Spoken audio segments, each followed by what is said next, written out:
Bonsoir à tous et à toutes et bienvenue dans ce nouveau podcast sur ces jeux qui m'ont marqué.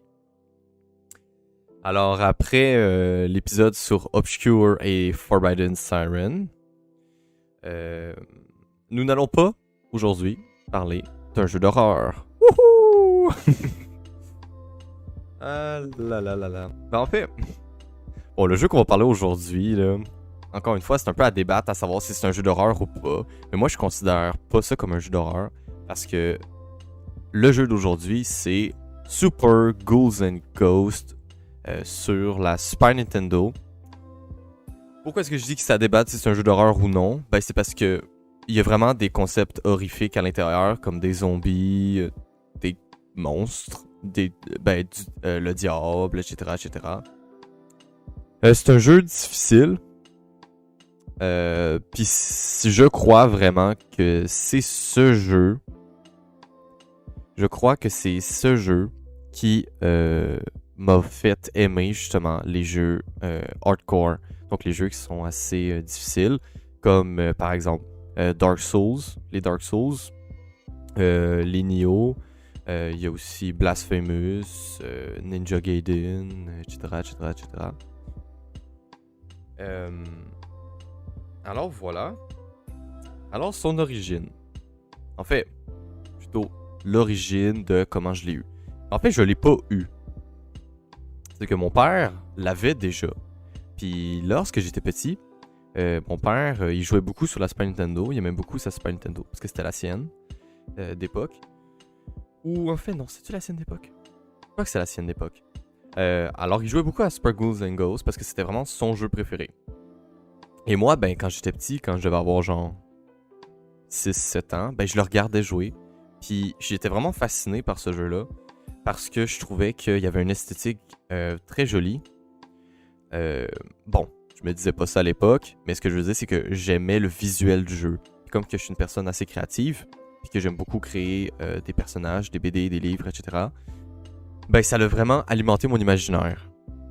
Parce que tout ce que je voyais, j'étais comme « Oh mon Dieu, ça me donne des idées pour écrire des BD puis des histoires. » Parce que oui, j'ai un bac rempli de mes anciennes BD que j'écrivais quand j'avais genre 6 ans puis que j'en fais encore aujourd'hui, donc. Une grande évolution. Alors c'est ça, donc j'ai regardé mon père y jouer, puis vraiment ça m'a marqué. Puis lorsque j'ai commencé à collectionner, donc il y a, mon Dieu, il y a peut-être 6-7 ans, peut-être même 8 ans, ben j'ai ressorti la Super Nintendo, excusez, la Super Nintendo de notre sous-sol. Et puis j'ai redécouvert ce jeu-là et j'ai pu y jouer parce que j'avais pas joué quand j'avais 5 ans. Du moins pas de mes souvenirs. En fait, j'ai 5 ans, mais c'est plus 6-7 ans. Là. Alors voilà, alors ça c'est son origine de comment je me le suis... comment j'ai acquis ce jeu, quoique je l'ai pas acquis. Et comme j'ai dit, vraiment c'est un jeu qui m'a fait adorer les jeux difficiles parce que Super Ghouls and Ghosts, en gros, c'est un jeu 2D et tu dois vraiment Oh mon dieu, c'est tellement difficile. Oh, on risque d'être accompagné de ma perruche, alors veuillez accueillir l'amigo Becco. Becco, est-ce que tu veux nous dire une petite phrase? Oui? Cucu? Cucu? Cucu? Bon, elle nous répond pas. Alors c'est ça, alors les jeux vraiment difficiles, ça j'adore, c'est un style que j'aime beaucoup. C'est un die and retry, là, c'est... Oh, Becco, s'il te plaît. Tu dois apprendre les mécaniques de jeu, à partir du moment que tu connais le jeu par cœur, le jeu est super facile. Justement, je l'ai refait dernièrement, puis je l'ai refait avec mon père, justement. Puis je l'ai refait. Et ça l'a vraiment super... On n'a pas eu de difficulté à le terminer, ou bien au contraire, c'était assez plutôt simple parce que on a beaucoup joué au jeu. Surtout mon père, que lui, il connaît vraiment tout par cœur. Alors, tu as différentes armes. Différentes armures, parce que c'est un jeu médiéval, dark fantasy. Et je suis aussi friand de ce genre-là. Le dark fantasy médiéval. Oh mon dieu, Berserk. À chaque fois que je parle de ça là. Non, bref. Ça, c'est une petite aparté. D'ailleurs, Berserk, c'est un manga, justement, un pilier du Dark Fantasy avec le Seigneur des Anneaux. Puis Berserk, ça a été écrit par Kentaro Miura, qui est malheureusement décédé l'année passée. Alors, paix en son âme. Et donc, là, on s'écarte un peu. Mais ça m'a vraiment fait aimer ce genre-là. Ce genre de... Comment tu dis ça? Ouais, ce genre artistique-là, je pourrais dire ça comme ça. Et voilà. Alors, tu as différentes armes qui ont toutes justement des attributs différents et différentes armures. Et à chaque fois que tu as une nouvelle armure, elle améliore ton arme. Donc, je sais pas, tu commences avec l'armure justement grise, tu trouves l'armure verte. Ben, l'armure verte va faire en sorte que, je sais pas, ton arc, les flèches vont être à tête chercheuse, donc vont directement aller toucher les ennemis. Et c'est vraiment, pour ceux qui s'y connaissent, c'est vraiment Dark Souls mais en 2D, là. C'est littéralement ça, là. C'est Dark Souls en 2D. Puis les boss, il y a plein de boss à chaque fin de stage. Il y a des gros boss, puis genre les boss sont malades. Ils sont vraiment... Honnêtement, là, bon, à part peut-être le premier que tu rencontres, que genre il est vraiment easy, là. Mais les autres sont difficiles, puis sont vraiment cool. Ensuite, en fait, c'est un jeu qui vient de l'arcade. Puis c'est un peu la raison. Ben, en fait, tous les vieux jeux, c'est ça, là. Mais la raison de sa difficulté excessive, c'est justement parce qu'à l'époque, t'achetais un jeu, quoi, peut-être le même prix qu'un jeu aujourd'hui, et tu pouvais le finir peut-être en 2 heures. Donc imagine payer 80$ pour finir un jeu en 2 heures. Resident Evil 8. Oups, excusez. Fallait pas que je le dise. C'est pour ça que le jeu est toujours super difficile. C'est parce que s'il était facile, ben les gens le termineraient en genre 30 minutes, puis basta, tu vois. Et justement, c'est un jeu, je pense, qui vient de l'arcade, qui a été porté sur la NES, donc la première console de Nintendo. Ensuite, il y a une version Super Nintendo. Je crois qu'il y a une version PSP, donc la console portable de Sony. Il y a une version DS ou 3DS. Puis ensuite, est-ce qu'il y en a une sur la Game Boy Advance? Je crois qu'il y en a une sur Game Boy Advance. Et dernièrement, il y a Spyro the Ghost qui est ressorti sur la Nintendo Switch. Et sur les autres supports, est-ce que c'est sorti sur la Xbox One, puis PC, puis PS4? Ben, je dis Xbox One, mais c'est plus la nouvelle Xbox, puis PS5. Ça, je sais pas. Ça, j'avoue que je sais pas. Mais vraiment, ouais. C'est un jeu excellent, totalement faire, des bonnes musiques. Hey, c'est des musiques que je l'ai dans la tête présentement, là, tu sais. Dès que le menu arrive, là, je la chante, là, c'est fou, là.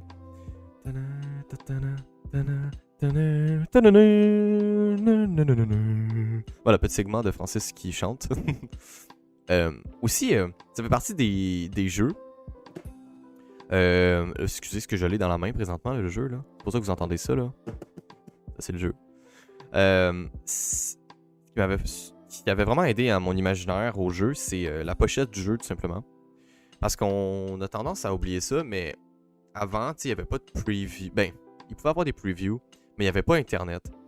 Puis dans les magazines, ben, ça te montrait pas tant le jeu. Genre, ça te montrait le jeu, mais pas non plus l'entièreté. Fait que souvent, quand t'achetais un jeu à l'époque, tu l'achetais à cause de la pochette. Puis souvent, par exemple, le meilleur exemple que j'ai, c'est Solstice sur la NES. La pochette, je vais mettre une image là. Genre Solstice, l'image est vraiment cool. C'est genre un gros... Non, pas un gros monsieur. C'est un monsieur genre full badass, genre Giga Chad. Mais le jeu, voilà, c'est pas très bon. C'est pas très bon le jeu. Mais Super Ghosts and Ghosts, c'est vraiment l'exception à la règle. Ben, il y en a plusieurs, mais bref. Son visuel, je l'ai devant mon visage là, présentement. Je vais vous mettre une image aussi sur la vidéo. C'est super beau. Ça te donne envie de jouer au jeu. Puis le jeu, c'est un masterpiece. Fuck. C'est pas de la publicité mensongère, tu vois. C'est pas du putaclic, là. En fait, du putagame. Ouais, le jeu a été réalisé... a été développé par Capcom. Capcom, vous connaissez probablement pour Super Ghosts and Ghosts. Oui, effectivement. la série Street Fighter. Ils ont aussi fait les Monster Hunter, les Resident Evil, puis plein d'autres jeux. Puis, si je me souviens bien, dans le nouveau Monster Hunter Rise, tu peux avoir un skin. Tu peux avoir le skin de Arthur, le personnage de Spyro and Ghost, dans le jeu. Ben, le skin, c'est plutôt l'armure, là. Alors, ouais, il est vraiment. C'est un jeu à faire, surtout si vous aimez les jeux qui sont très difficiles.